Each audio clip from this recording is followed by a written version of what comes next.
ரெண்டில் ஒன்று தொடு. என் மகன் டாக்டர் ஆயிடுவான். இவன் பெரிய ஆளானா நல்லா சம்பாதிப்பான், நம்மள நல்லா பார்த்துப்பான் அப்படின்னு இன்வெஸ்ட் பண்ணிக்கலாம். என்ன இதுக்கு பேரு பாசம் இல்லம்மா, முதலீடு. சில விஷயங்கள் நம்ம ஆரம்பிக்கும் போதே நமக்கு தெரியும் இது விளங்காது தேராதுன்னு. அந்த இடத்துல விட்டுட்டு வந்துட்டோம்னு வைங்களேன், சிக்கல் கிடையாது. லைக்கா நிறுவனம் முதல்ல தமிழ்நாட்டுக்குள்ள வந்ததே கத்தி படத்தின் மூலமா தான். ஸோ விஜய் தான் உங்களை கொண்டுட்டு வராரு. விஜய் உட்பட விஜய் வந்துட்டு அந்த படம் ரிலீஸே ஆகக்கூடாதுங்கிற ரேஞ்சுக்கு சொன்னாங்க. அப்போ விஜய் கூட மேடையில் ஏறி சொன்னாரு, லைக்கானுடைய ஆரம்பமே அங்கே காமிச்சிருக்கு, உனக்கும் சினிமாவுக்கும் செட் ஆகாது, போயிடு அப்படின்னு. பெரிய பெரிய படங்கள் பண்ணணும் அப்படிங்கிற அந்த ஒரு ஆசை வந்தது இல்லையா. சந்திரமுகி 2 மாதிரியான படங்கள், இந்த மாதிரியான படங்கள் எல்லாம் நான் பண்றேன்னு சொல்லி உள்ள வந்து பெருமைக்கு நாம வேலை செய்யணும் அப்படிங்கிற ஒரு சூழல் தள்ளும் போது ப்ரொடக்ஷன்ல சிக்கல் வரும்.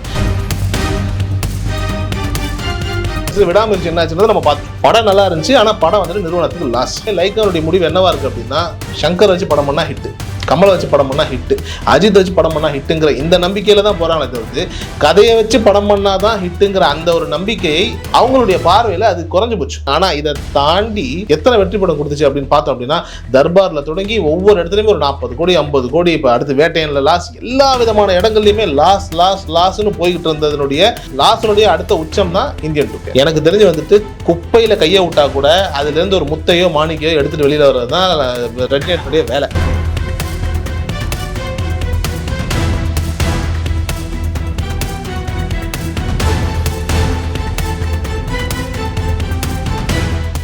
Again, Tamil has the highest viewership in India, USA, UK, Dubai, UAE, Saudi, Malaysia, Singapore, Norway, Sweden, Switzerland and Denmark. Join us and take your business to the world. ஆகாயம் சினிமா வியூவர்ஸ் எல்லாருக்குமே வணக்கம். நான் விஜய் ஜெகா. நம்ம கூட அஷ்ரஃப் அண்ணா இருக்காங்க. வணக்கம்ண்ணா. வணக்கம். எப்படி இருக்கீங்க? பாருங்க, நான் அதாவது இப்போ இந்த படத்துக்கு ஒரு பெரிய எதிர்பார்ப்பு இருக்குமா அப்படின்னா ஒரு பெரிய கேள்விக்குறி தான். ஏன் அப்படி சொல்றேன்னா, இந்த படத்தோட செகண்ட் பார்ட் ரிலீஸ் ஆகி ஒரு பெரிய தோல்வி அடைச்ச ஒரு படமா இருக்கு. ஸோ இந்தியன் 3 தான் சொல்லிட்டு இருக்கேன். ஸோ இந்தியன் 3 வந்து ஃபர்ஸ்ட் ஓடிடியில் ரிலீஸ் ஆகும் அப்படின்னு சொன்னாங்க. அதுக்கப்புறமா வந்து இப்போ ஒரு விஷயம் வந்திருக்கு. என்ன அப்படின்னா, இந்த படத்தை ப்ரொடியூஸ் பண்ண லைக்கா நிறுவனம் வந்து கைவிட்டாங்க. அந்த படத்தை வந்து இப்போ அவங்க வந்து பணம் போட மாட்டாங்க அப்படின்னு சொல்லிட்டாங்களாம். ஸோ ரெட் ஜெயிண்ட் மூவிஸ் வந்து இந்த படத்தை மறுபடியும் எடுத்து நாங்கள் பண்ணுறோம் அப்படின்னு சொல்றதாகவும், இந்த படத்தோட அதாவது ஒரு 20% ஆஃப் ஷூட்டிங் மட்டும் தான் பேலன்ஸ் இருக்கு, அதை கண்டினியூஸாக ஃபில் பண்ணிட்டு படத்தை தியேட்டரில் ரிலீஸ் பண்ணுறதா ஒரு விஷயம் சொல்றாங்க. ஸோ இது உண்மையா அப்படின்னா, அதாவது சில விஷயங்கள் நம்ம ஆரம்பிக்கும் போதே நமக்கு தெரியும் இது விளங்காது தேராதுன்னு. அந்த இடத்துல விட்டுட்டு வந்துட்டோம்னு வைங்களேன், சிக்கல் கிடையாது. அது பொதுவாக சொன்னோன்னு வச்சுக்கோங்களேன், லைக்கா நிறுவனம் முதல்ல தமிழ்நாட்டுக்குள்ள வந்ததே கத்தி படத்தின் மூலமா தான். அந்த படத்துக்கு அவங்க தான் வந்துட்டு ப்ரொடியூசர். அது வந்துட்டு லண்டன் கருணாகரன் மூலியமா உள்ள வந்தாங்க, ஐங்கரன் இன்டர்நேஷனல் வந்துச்சு அப்படின்னு சொல்லி கடைசியாக அது வந்துட்டு லைக்கா நிறுவனத்தினுடைய படம். ஸோ விஜய் தான் உங்களை கொண்டுட்டு வராரு. கணக்குப்படி பார்த்தோம்னா விஜயனுடைய படத்தின் மூலியமா தான் தமிழ்நாட்டுக்குள்ள வருதுன்னு வைங்களேன்.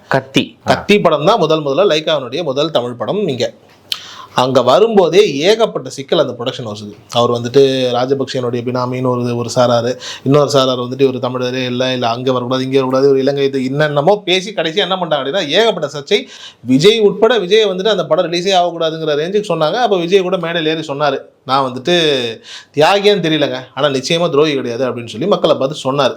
அதனால் வந்துட்டு இந்த நிறுவனம் வந்துட்டு அப்படிப்பட்ட ஒரு நிறுவனம் இல்லைங்கிறதையும் அவரும் பதிவு பண்ணாருன்னு வைங்களேன். ஆனால் பொதுவாக நம்ம நிறைய பேர் சொல்லுவாங்க நிறைய தடைகள் வரும் தாண்டி போனோம் அப்படின்னு. ஆனால் நம்ம ரொம்ப சரியான பாதையில் போனோம்னு வைங்களேன், மேக்ஸிமம் தடைகள் ரொம்ப கம்மியாக தான் இருக்கும். அப்படி இந்த வாழைப்பழம் ரெடி சரசரன்னு வழுக்கிட்டு போயிடும். லைக்கானுடைய ஆரம்பமே அங்கே காமிச்சிருக்கு, உனக்கும் சினிமாவுக்கும் செட் ஆகாது, போயிடு அப்படின்னு. எனக்கு தெரிஞ்சு நான் அப்படி தான் அதை புரிஞ்சுக்கிறேன். ஏன்னா அங்கே ஆரம்பித்த சிக்கலுங்க இன்னைக்கு கிட்டத்தட்ட வந்துட்டு ஒரு 1000-2000 கோடியை வந்துட்டு இந்த சினிமாவில் விட்டுட்டு இங்கேருந்து இந்த நிறுவனம் வெளியேற மாதிரியான ஒரு சூழல் தான் இன்றைய தேதியில் இருக்குது. கத்தி படம் மட்டும்தான் லைக்கானுடைய நிறுவனத்தில் ஒரு மிகப்பெரிய வெற்றி படம். அதுக்கப்புறம் வந்துட்டு சின்ன படம்னு சொல்லிட்டு கோலமா கோகிலா எடுத்தாங்க, நல்ல வரவேற்பு. இப்படி ஒரு நல்ல கிராஃப்ல இருந்துகிட்டு இருந்த ஒரு லைக்கா நிறுவனம் பெரிய பெரிய படங்கள் பண்ணணும் அப்படிங்கிற அந்த ஒரு ஆசை வந்தது இல்லையா. குறிப்பாக வந்துட்டு சந்திரமுகி 2 மாதிரியான படங்கள், இந்த மாதிரியான படங்கள் எல்லாம் நான் பண்றேன்னு சொல்லி உள்ள வந்து பெருமைக்கு நாம வேலை செய்யணும் அப்படிங்கிற ஒரு சூழல் தள்ளும் போது ப்ரொடக்ஷனில் சிக்கல் வரும். அதுக்கு நல்ல உதாரணம் என்ன அப்படின்னா, அஜித் அவர்களுக்கு வந்துட்டு அஜித்தும் விக்னேஷ் சிவனும் சேரக்கூடிய அந்த படம், அந்த படத்துக்கு முன்னாடி அஜித் அவர்களுடைய சம்பளம்ங்கிறது 60 கோடி ரூபா. அதுதான் அவங்களுடைய சம்பளமாக இருந்தது. அதுக்கப்புறம் வந்துட்டு திருப்பி வந்துட்டு சத்யஜோதி மூவிஸ் வந்துட்டு அஜித்தை வச்சு ஒரு படம் பண்ணணும்னு சொல்லி பேசும்போது 80 கோடி வரைக்கும் உங்களுக்கு சம்பளம் கொடுக்கலான்ற மாதிரியான ஒரு பேச்சு வந்துட்டு இருக்கும்போது அந்த டைமில் விஜய் 100 கோடி தொட்டுட்டார். அப்போ அஜித் தரப்புலேருந்து வந்து எங்களுக்கு 100 கோடி ரூபா சம்பளம் கொடுத்தீங்கன்னா தான் உங்களுக்கு டேட்ஸ் கொடுப்போங்கிற மாதிரியான ஒரு செய்தி வந்துகிட்டு இருக்கும்போது இதை வந்து நயன்தாரா உள்ள தெரிஞ்சுக்கிட்டு என்ன பண்ணுறாங்க அப்படின்னா, அழகாக லைக்கா கிட்ட சொல்கிறாங்க, 100 கோடி ரூபா கொடுத்தீங்கன்னா அஜித் டேட் இருக்குது, விக்னேஷ் வந்து டைரக்டர், உங்களுக்கு ஓகேவான்னு சொல்லும்போது உடனே சுபாஷ்கரன் லைனில் வர 106 கோடி கொடுக்குறேன் 105 கோடி கொடுக்குறேன்னு சொல்லிட்டு உடனே அந்த படத்தை புக் பண்ணுறாங்க. அந்த படத்தை எடுக்க ஆரம்பிச்சு அது மாறி மாதிரி அப்புறம் விடாமுயற்சியா மாதிரி அது போய் கடைசியில் விடாமுயற்சி என்னாச்சுன்றதை நம்ம பார்த்துட்டோம். படம் நல்லா இருந்துச்சு, ஆனால் படம் வந்துட்டு நிறுவனத்துக்கு லாஸ். ஓகே. ஸோ இப்படி ஒரு தருணத்திலையுமே லைக்கானுடைய முடிவு என்னவா இருக்கு அப்படின்னா, சங்கர் வச்சு படம் பண்ணா ஹிட்டு, கமலை வச்சு படம் பண்ணா ஹிட்டு, அஜித் வச்சு படம் பண்ணா ஹிட்டுங்கிற இந்த நம்பிக்கையில தான் போறாங்களே தவிர்த்து கதையை வச்சு படம் பண்ணாதான் ஹிட்டுங்கிற அந்த ஒரு நம்பிக்கையை லைக்காவில் இருக்கக்கூடிய, அதாவது லைக்காவுக்காக வேலை செய்யக்கூடிய மனிதர்கள் நீங்க இருப்பாங்க இல்லையா, அவங்களுடைய பார்வையில அது குறைஞ்சு போச்சு. யதார்த்தம் அதுதான். ஏன்னா ஒரு கத்தியை பண்ணாங்க, ஒரு கோலமா கோகிலா பண்ணாங்கன்றதை தாண்டி பொன்னியின் செல்வன் மாதிரி தமிழ் சினிமாவில் நடக்கவே முடியாத ஒரு சம்பவத்தையும் லைக்காவால் காட்ட முடிஞ்சது. சூப்பராக பண்ணி முடிச்சிட்டாங்க. ஆனால் இதை தாண்டி வெற்றி படங்கள் கொடுத்ததா, எத்தனை வெற்றி படம் கொடுத்துச்சு அப்படின்னு பார்த்தோம் அப்படின்னா, தர்பாரில் தொடங்கி ஒவ்வொரு இடத்துலையுமே ஒரு 40 கோடி 50 கோடி, இப்போ அடுத்து வேட்டையனில் லாஸ், எல்லா விதமான இடங்கள்லையுமே லாஸ்ன்னு போய்கிட்டு இருந்ததுனுடைய இந்த மகுடம் தான், லாஸினுடைய அடுத்த உச்சம் தான் இந்தியன் 2. கேட்குற நமக்கே பக்குன்னு இருக்கு. அப்புறம் எப்படி அடுத்தடுத்த படங்கள் பண்றாங்கண்ணே? இல்லை, அது உண்மையிலேயே வந்துட்டு யாரோ ஒருத்தவங்க சொன்னாங்க, லைக்கா நிறுவனத்துக்கு வந்துட்டு இந்த லாஸ்லாம் வந்து அவங்களுடைய ஊழியர்கள்லாம் இருப்பாங்கல்ல, அந்த ஊழியர்கள் உலகம் ஃபுல்லாக ஏகப்பட்ட ஊழியர்கள் ஸ்டாஃப்ஸ் இருப்பாங்கள்ல, அவங்களுடைய ஒரு வருடத்தினுடைய டீ காஃபி செலவு தான் இந்த லாஸ் எல்லாம். ஸோ இதெல்லாம் ஒரு பெரிய மேட்ரு இல்லை அப்படின்னு சொல்லி ஒரு செய்தி ஒன்று வந்துச்சு.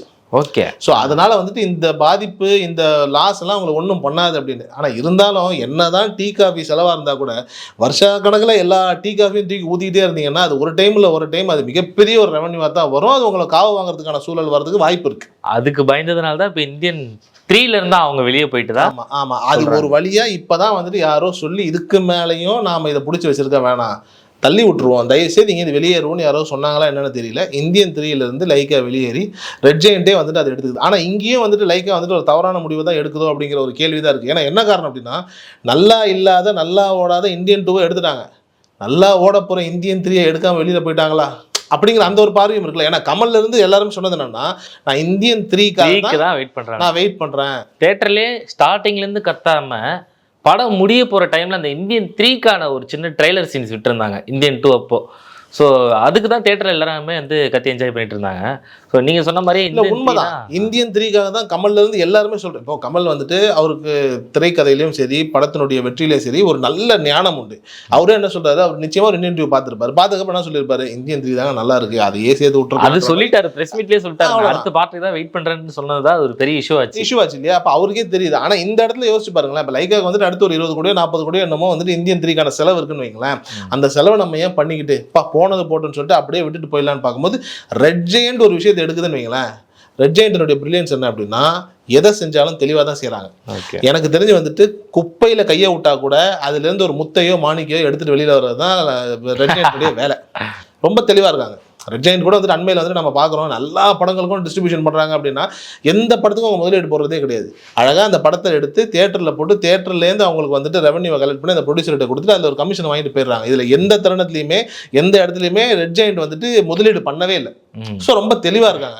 அப்படிப்பட்ட ரெட் ஜெயண்ட் இந்த படத்தை கையில் எடுக்குதுன்னா அப்போ உண்மையிலேயே இந்த படம் நல்லா இருக்குன்னு அர்த்தம். கண்டிப்பாக. நான் இப்போ இன்னொரு விஷயம் வந்து அமெரிக்காவில் போயிட்டு கூட இந்த நிறைய டெக்னிக்கலான விஷயங்கள் நிறைய இந்த படத்துக்காக பண்ணதா வந்து முன்னாடியே நம்ம பார்த்துருந்தோம். ப்ராப்பரான பக்காவான ஒரு டிஏஜிங் வந்து ஒரு ஹீரோவுக்கு இருக்குது அப்படின்னா அது இந்தியன் 3ல தான் இருக்கும் அப்படின்னு சொன்னாங்க. நம்ம அதை ப்ரூவே பண்ணிட்டாங்க. இந்தியன் 3யோட ட்ரெய்லரில் பார்க்குறோம், கமல் சார் ரொம்ப எங்கா. ஸோ இப்போ இருந்த அந்த கமல் சாரோட லுக்கே கிடையாது, டோட்டலாக ரொம்ப எங்கான ஒரு லுக்கில் தான் வந்திருக்காங்க. ஸோ இப்படி இருக்கும்போது டெக்னிக்கலாகவும் சரி விஎஃப்எக்ஸில் கலக்கியிருக்காங்க. படத்தோட கிறிஸ்பான மொமெண்ட்ஸும் இந்த 3ல தான் இருக்குது, பார்ட் 3ல தான் இருக்குது அப்படின்னு சொல்லிட்டு நிறைய பேர் சொல்லி. இல்லை, அதுக்கான வாய்ப்பு நிறைய இல்லை. ஏன்னா விக்ரம்லேயே வந்துட்டு அவரை டிஏஜிங் பண்ணி கொண்டு வரணும்னு பார்த்தாங்க, டைம் கன்ஸ்டன்ட்னால அதை பண்ண முடியல அப்படின்னு சொல்லி லோகேஷும் சொல்லியிருந்தாரு. இப்போ கோட்ல டிஏஜிங் பண்ணாங்க, நமக்கு யாருமே அதை பிடிக்கல, அதுதான் யதார்த்தமான உண்மை. ஸோ ஒரிஜினல் டிஏஜிங்கிறது வந்து இன்னும் நாம தமிழ் ரசிகர்கள் பார்க்கல. ஆனால் இந்தியன் 3ல அது ரொம்ப பர்ஃபெக்டாக பண்ணியிருக்காங்க. ஏன்னா சங்கரை பொறுத்த வரைக்கும் ஒன்று அவர் நீங்கள் 1000 குறை சொல்லலாம், கம்ப்யூட்டர் கிராஃபிக்ஸு அப்புறம் வந்துட்டு டெக்னிக்ஸு டெக்னாலஜி இதெல்லாம் உள்ளே கொண்டுட்டு வர்றதுல வந்துட்டு சங்கரை அடிச்சுக்கிறதுக்கு இன்னொரு இயக்குனர் தமிழ் சினிமாவில் கிடையாது. கண்டிப்பாக. ஸோ அதை வந்துட்டு இப்போ டிஏஜிங்கிற ஒரு மேட்டரை வந்துட்டு இப்போ தமிழ் சினிமாவுக்கு ஃபஸ்ட்டு ப்ராப்பராக கொண்டுட்டு வர போகிறது சங்கர் தான். அப்போ அப்படின்னும் போது அது நிச்சயமாக சிறப்பாக தான் இருக்கும். அதுக்கான ஒர்க் பண்ணியிருப்பாரு. அதுக்கான செலவுகள்ங்கிறது வந்துட்டு சொல்லுவாங்க இல்லையா, நார்மலாக தண்ணியில் தாளிக்கிறதுக்கும் நெய்யில் தாளிக்கிறதுக்கும் வித்தியாசம் இருக்குன்ற மாதிரி தலைவர் வந்துட்டு நெய்யிலேயே வந்துட்டு என்னென்ன தாளிக்கணுமோ தாளிச்சிருப்பாருன்னு வச்சுக்கோங்களேன்.